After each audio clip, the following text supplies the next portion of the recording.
And it's true. And I share that with all of us in this room. You know, this is just my challenges, but we all have them. And it's what's ahead of us, what lies ahead of us is really what matters and what we learn from it. Yeah. If you don't look back at all, just learn from it. Yeah. But that's where I am now. And some exciting things in doing, you know, what I did do, especially when I was sued and I wasn't able to really work. I remember, I remember sitting in my living room, and I'm kind of like the Martha Stewart in our family. Like I like to decorate, I like to organize. So I remember sitting in my living room once, and I shared this with everyone in the room. And I felt God speak to me, and the voice felt the voice say, you know, decorating a room. And I would really do this. I have family members that would call me up and go, hey, I don't have a lot of money. Can you fix this room up? And I go, yeah. And I would really be good at it, you know? And I remember sitting in my living room, and I remember saying, I felt God's voice say, if you can decorate a room, you can take an empty room and you have a vision and you can do this, then you can do this with your life. You can do this with a play. You can do this with a production. Mm. And so that was the first time that I did my first production, and it was the one about Billie Holiday. It's Wow. the brighter side of day. And I put together this amazing show because I actually would always do Billie Holiday in our Vegas act. And people Mm. would say I bring her to life. And I felt, yeah, you know, but I don't want to do her. I want to do her in a way that she'd be proud. We know the heavy story. What would it be like if you could step into this jazz club and there's Billie at her best? And, you know, I have Alicia Keys' horn section called the Chops, the Mm. Chops. And they actually become Louis Jordan and the Timpani Five, and there's Billie, and there's Louis Jordan and Timpani Five, and all these songs from the 40s, and I just propel you into the 40s. And I took it to my musicians, and we put this production together. And from that now, and here's another thing too, I knew that the jazz houses maybe would not welcome me as a jazz singer because they know me through pop music, Yeah. but you would welcome a production about Billie. And from that, now I have been told by jazz legend Stanley Clarke, who's a good friend with my husband, that I have one of the strongest jazz voices that he's ever heard. Oh. So now I'm in the studio with him, and writing with been writing. Saida Garrett actually has a hand in writing some of the songs, and you know, from that little story that I'm sharing with you, yeah, one door closed where I wasn't allowed to work as the artist Yeah. that I built my life to be. But then I learned how to produce. And my first production was Brighter Side of Day. Little plug, but you can go to brightersideofday.com and you can see some of this Yeah. because I am going to be revisiting it. But from that, then I did My Sisters and Me concert series where I just felt like inviting other artists, like a VH1 Divas, but Yeah. more involved with costume changes and scripted. And you know, I would look at artists like Celine Dion, who I love, but I go, wow, you know, artists like that, she can be. I want Karen White, or I want Missy Williams to feel like she has her residency, you know, in Vegas. Let's lift this artist up who has an amazing voice. Mm. Let's just show all these different dimensions of the artist that we are. And that's what My Sisters and Me concert series is.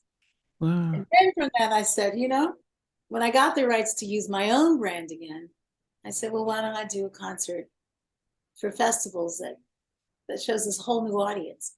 The Mm. Sister Sledge is really all about like what we brought. And so that was just a quick little review of my creative life there.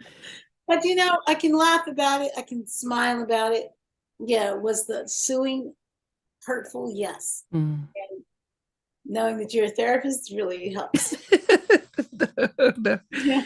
Well, I'm Because glad you, yeah, because talking is key. I mean, we've all went, and that's the thing, especially for men, when we do have setbacks, we don't talk about it. We spew in it. We just, and it builds up, and then we're probably the worst when it comes to dealing with these things. And part of my job as a therapist is to sit back and listen.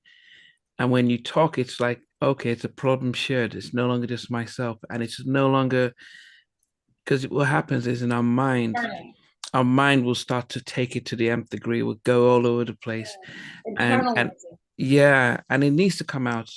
Even if you're struggling with anything, once it comes out of your head and is out there, the brain says, "Okay, I can let it go."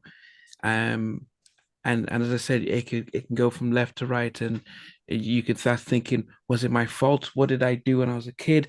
Did I should have I sang that lead? And it will just bring up all different things that you were beyond your control, and you start to blame yourself, and it was my fault. I did this, or no, they're wrong.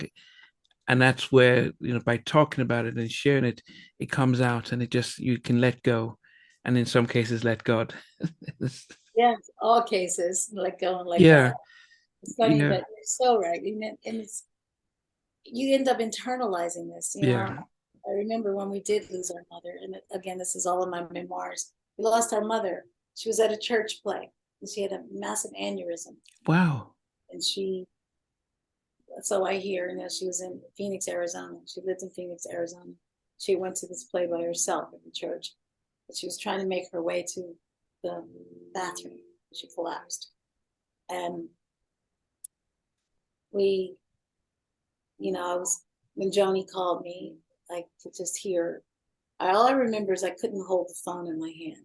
She was telling me certain things start jumping out at me, like her collapsing, and the ambulance, and I said I got to get a ticket to Arizona and see, make sure my mom's okay. But I also felt like my mom's going home, and I remember at one point we just sang around her. She was in a coma state, and the doctor said that she could hear us, and we would just harmonize to soothe her. And we knew that our prayer was that either she'd be whole here or whole in heaven, if she, Mm. because I knew that my mother would not want it any other way, and she'd share that with me. Um, but the catharsis of just of healing her, being around her. Mm. There's so many stories in my story that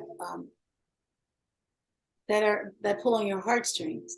That in every way we're family, and um, yeah, and that was what we're going through, or at least Kim and I, what we're going through now, and securing that the the original sisters are always known for who we are, and there is no other Sister Sledge. Mm. I read articles sometimes with, this group saying that they have a new Sister Sledge record. I'm like,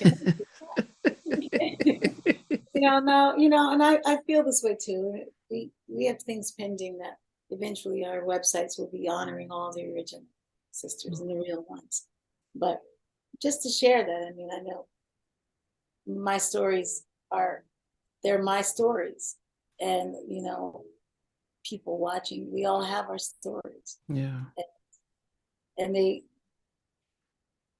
I learned that with that, when my mother did go home, as I like to say, I did everything that she wanted done, because she had told me months earlier, if anything happens to me.